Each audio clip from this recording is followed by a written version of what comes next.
उन्वान आहट। रात को समंदर में गायब होने वाला जहाज।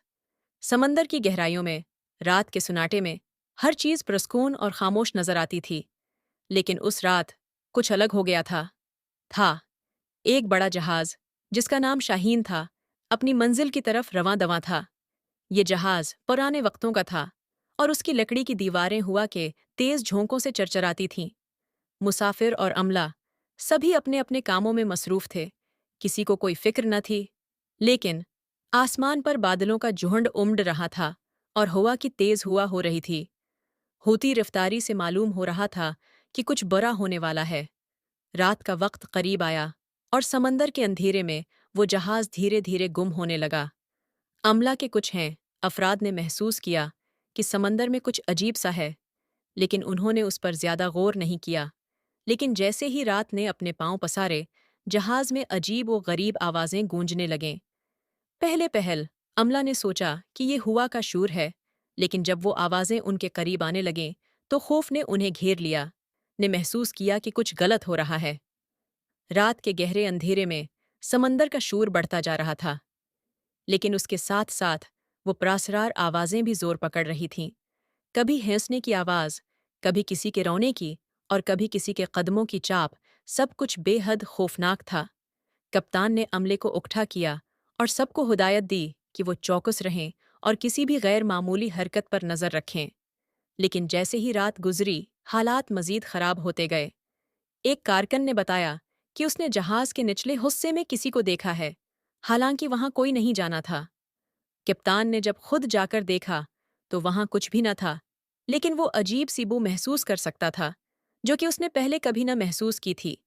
जहाज के निचले हिस्से में कुछ ऐसी चीज थी जो उनके साथ खेल रही थी, लेकिन वो समझने से कासिर थे कि वो क्या है। अमले के अफराद का हौसला टूटने लगा और उनमें से कुछ ने कहा कि ये जहाज बदरूहों का शिकार हो चुका है। समंदर की लहरें मजीद तेज होने लगें और हवा की रफ्तार भी बढ़ गई।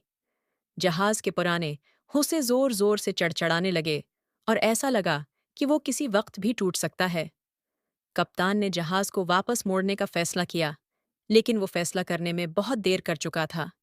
रात के अंधेरे में वो प्रासरार कुव्वतें जो जहाज के साथ खेल रही थीं, अब अपना असल रूप दिखाने लगें। एक एक करके जहाज के चिराग बुझने लगे और जहाज तारीकी में डूब गया। अमले के अफराद ने एक दूसरे को ढूंढने की कोशिश की, लेकिन वो प्रासरार कुव्वतें उन्हें हर तरफ से घेर रही थीं। किसी ने जहाज के पिछले हिस्से में एक साया देखा और जब उसके करीब गया तो वो साया गायब हो गया। लेकिन उसके बाद उसके कदमों की आवाजें सुनाई देने लगें, जैसे वो किसी का पीछा कर रहा हो। रात की घनी तारीकी में समंदर का शौर और जहाज की प्रासरार आवाजें मजीद खौफनाक हो गईं। एक लम्हे के लिए ऐसा हो गईं, लगा जैसे समंदर के बीच में कुछ हो रहा हो, और फिर अचानक जहाज में एक जोरदार झटका लगा। अमले के अफराद जमीन पर गिर पड़े और जब वो उठे तो उन्होंने देखा कि जहाज का आगे का हिस्सा गायब हो चुका है। कप्तान ने हुक्म दिया कि सब नीचे जाएं और सूरत-हाल का जायजा लें, लेकिन वो सब इतने खौफजदा थे कि कोई भी नीचे जाने की हिम्मत न कर सका। फिर जैसे ही उन्होंने ऊपर देखा, आसमान पर एक बड़ी चमक देखी। वो एक बड़ी रोशनी थी जो सीधा उनकी तरफ आ रही थी। सबने खौफ से चीखना हटा दिया शुरू कर दिया, और फिर वो रोशनी जहाज के ऊपर से गुजर गई और जहाज के साथ साथ समंदर भी गायब हो गया।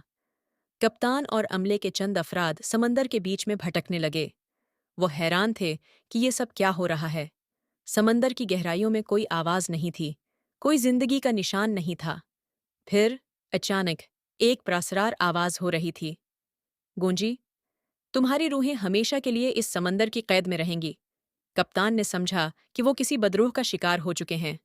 अचानक उनके सामने एक पुराना जहाज है नमूदार हुआ। ये वही जहाज था जिसे बरसों पहले खोया गया था।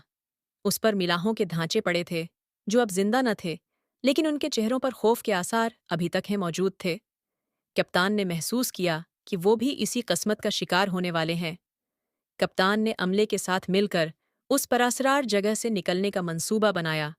उन्होंने अपने पास मौजूद हर चीज को इस्तेमाल किया, लेकिन वो परासरार कुव्वतें उन्हें हर बार रोकती रहीं। ہر بار جب وہ نکلنے کی کوشش کرتے تو جہاز مزید غائب ہو جاتا۔ پھر ایک رات جب وہ اپنی زندگی کی آخری امیدیں کھو چکے تھے، ایک روشنی نمودار ہوئی۔ یہ روشنی ایک پرانی ہدایت نامہ کے مطابق تھی جو کہ کپتان کے آباء و اجداد نے دیا تھا۔ اس ہدایت نامہ میں لکھا تھا کہ اگر کوئی جہاز اس پراسرار جگہ میں پھنس جائے تو وہ صرف ایک ہی طریقے سے نکل سکتا ہے۔ انہیں اپنے دل کی گہرائیوں سے پچھتاوا کرنا ہوگا اور اس سمندر کی قید سے رہائی کے لیے دعا مانگنی ہوگی۔ کپتان اور عملے نے اس ہدایت پر عمل کرتے ہوئے دعا مانگنی شروع کی۔ انہوں نے اپنی ساری غلطیوں کا اعتراف کیا اور اپنے گناہوں کی معافی مانگی۔ آہستہ آہستہ وہ پراسرار قوتیں ہیں جو ہر جگہ موجود ہیں کمزور پڑنے لگیں، سمندر کا شور کم ہو گیا اور جہاز کی آوازیں ختم ہو گئیں۔ پھر ایک لمحے میں وہ روشنی پھر نمودار ہوئی اور جہاز واپس اپنی اصلی حالت میں آ گیا۔ کپتان اور عملے نے دیکھا کہ وہ دوبارہ اس جہاز پر ہیں جو پہلے کبھی غائب ہو چکا تھا، لیکن اس بار ان کے دلوں میں سکون تھا۔ انہوں نے سمجھا کہ یہ ان کی آزمائش تھی اور وہ اس میں ہیں کامیاب ہو چکے ہیں۔ جہاز کے واپس آنے کے بعد کپتان نے اپنے عملے کے ساتھ مل کر اس جگہ کو چھوڑ دیا۔ انہوں نے اس سمندر کی پراسراریت کو سمجھ لیا تھا اور انہوں نے فیصلہ کیا کہ وہ کبھی دوبارہ اس جگہ کی طرف واپس نہیں آئیں گے۔ انہوں نے اس تجربے سے یہ سبق سیکھا کہ زندگی میں کچھ چیزیں ایسی ہوتی ہیں جن کا حل صرف دعا اور سچے دل سے پچھتاوا کرنے میں ہوتا ہے۔ جب وہ واپس اپنی منزل پر پہنچے تو انہوں نے اپنی کہانی سب کو سنائی، لیکن کسی نے ان کی باتوں پر یقین نہ کیا۔ کپتان نے مسکرا کر کہا، شاید یہ بہتر ہی ہے کہ ہم یہاں ہی رہیں۔ لوگ ہماری کہانی کو صرف ایک افسانہ سمجھیں۔ اور یوں وہ پراسرار جہاز ایک بار پھر سمندر کی گہرائیوں میں چھپ گیا اور رات کی تاریکی میں ہمیشہ کے لیے غائب ہو گیا۔ یہ کہانی ہمیں یہ سبق دیتی ہے کہ بعض اوقات ہمیں اپنی غلطیوں کا اعتراف کرنا چاہیے اور اپنی روح کی پاکیزگی کے لیے دعا کرنی چاہیے۔ زندگی میں جو بھی چیلنجز آئیں، ہمیں ان کا سامنا کرنا چاہیے۔